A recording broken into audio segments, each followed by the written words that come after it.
Hello दोस्तों, कैसे हैं आप सब लोग। आज मैं आप लोगों से कुछ शेयर करना चाहता हूँ। फिल्म तो आप सब लोग देखते ही होंगे। अरे ये क्या पूछ रहा हूँ, ऑफ कोर्स फिल्म तो सभी लोग देखते हैं और बहुत लोगों का फेवरेट हीरो भी कोई ना कोई ज़रूर होगा। लेकिन मैं आज आपसे रियल हीरो के बारे में नहीं बल्कि रियल हीरो के बारे में बात कर रहा हूँ, जो सच में रियल के हीरो हैं, जो अपनी जिंदगी में जीते हैं और देश का नाम रोशन किए हैं। आज के पॉडकास्ट में मैं उन्हीं हीरों के बारे में बात करने जा रहा हूं। तो चलिए बिना देरी किए शुरू करते हैं आज के चंद लफ्ज़ से। हाल ही में हमारे बॉलीवुड में एक फिल्म रिलीज हुआ है, चंदू चैंपियन। क्या आपको पता है? शायद नहीं। इस फिल्म के बारे में आप में से कई लोग नहीं जानते होंगे, क्योंकि इस फिल्म में सलमान खान, शाहरुख खान या आमिर खान जैसे बड़े बड़े स्टार नहीं हैं, इसलिए आप भी इस फिल्म पर उतना ध्यान नहीं दिया होगा। लेकिन मेरा मानना यह है कि इस फिल्म में जिनकी कहानी दिखाई है वे सिर्फ बॉलीवुड के नहीं बल्कि पूरे भारत के उन रियल स्टारों में से एक है, जो देश का सिर गर्व से ऊंचा किया है, जिन्होंने देश का नाम दुनिया भर में चमकाया है और इतिहास रचा है। यह film Olympic champion, gold medal winner, जिंदगी से लड़कर जीता हुआ एक जाबाज बाजीगर की असली कहानी है। और मैं सिर्फ इस एक हीरो के बारे में नहीं बल्कि देश में मौजूदा उन तमाम रियल हीरो से आप सबको रूबरू करना चाहता हूं।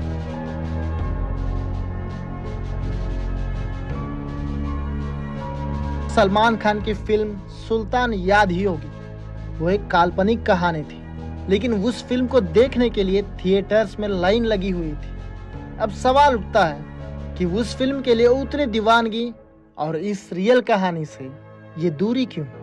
शायद इसके जवाब में आप कह सकते हैं कि सलमान खान बड़ा स्टार है और कार्तिक आर्यन तो छोटा स्टार है। लेकिन आपको बता दूं कि चंदू चैंपियन फिल्म से पहले कार्तिक आर्यन की कई फिल्में बहुत अच्छी कमाई की है। तो यहाँ पे बड़ा स्टार या छोटा स्टार का मामला नहीं है। माफ कीजिएगा, मैं इस फिल्म का प्रचार नहीं कर रहा हूँ। खैर, मुझे ये लगता है कि चंदू चैंपियन फिल्म आप में से कई लोगों को इसीलिए पसंद नहीं आया होगा क्योंकि ये एक अपाहिज खिलाड़ी की कहानी है।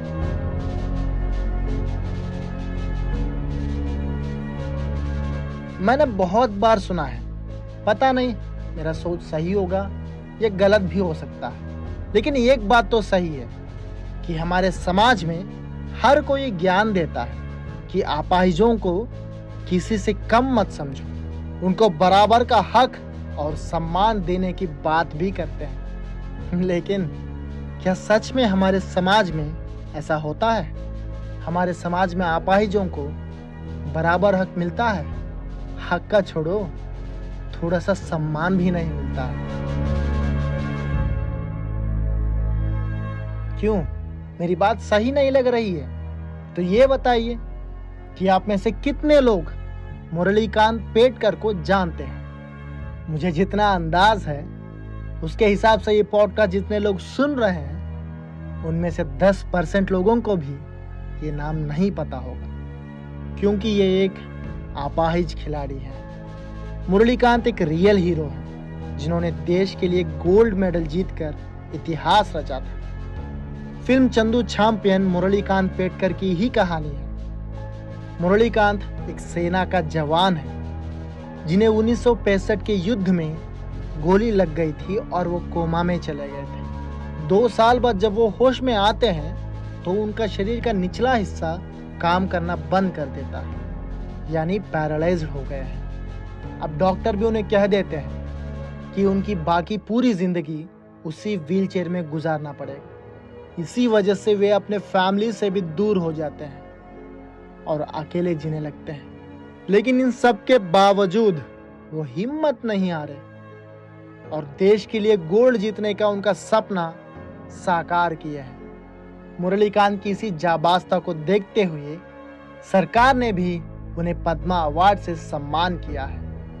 सिर्फ मुरलीकांत पेडकर ही नहीं, हमारे देश में ऐसे कई रियल हीरो हैं जिन्हें आप, मैं, हम सब लोग नहीं जानते हैं।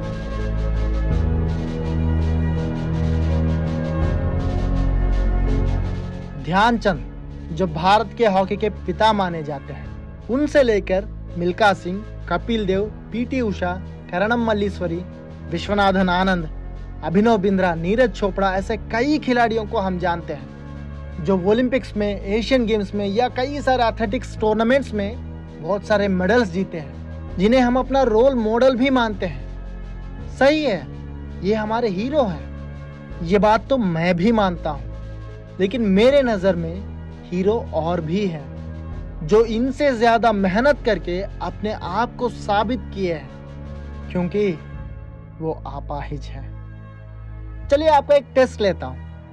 ओलंपिक्स में भारत की तरफ से जावलिन थ्रो में गोल्ड मेडल जीतने वाले नीरज चोपड़ा को आप जानते ही होंगे, लेकिन क्या आप देवेंद्र झझारिया को जानते हैं, जो पैरालंपिक में भारत की तरफ से जावलिन थ्रो में ही 2-2 गोल्ड मेडल जीतने वाले इकलौता खिलाड़ी है। 2008 ओलंपिक्स में शूटिंग में गोल्ड मेडल जीतने वाले अभिनव बिंद्रा को सभी लोग जानते हैं, लेकिन क्या आप शीतल देवी को जानते हैं? पैरालंपिक में उन्होंने गोल्ड मेडल जीता है भारत के लिए। यहाँ पर आपको एक बात से वाकिफ कर दूं कि शीतल देवी के दोनों हाथ नहीं, वे अपने पैरों से तीर चलाती है, यानी शीतल देवी ने अपने पैरों से तीर चलाकर गोल्ड जीता है। बस यही नहीं, ऐसे कई सारे पैरा चैंपियन हमारे भारत में हैं जो असली हीरो हैं, जिन्हें हम नहीं जानते हैं। तो क्या हम में से कोई भी इनमें से किसी ना किसी को अपना रोल मॉडल बनाना चाहता है?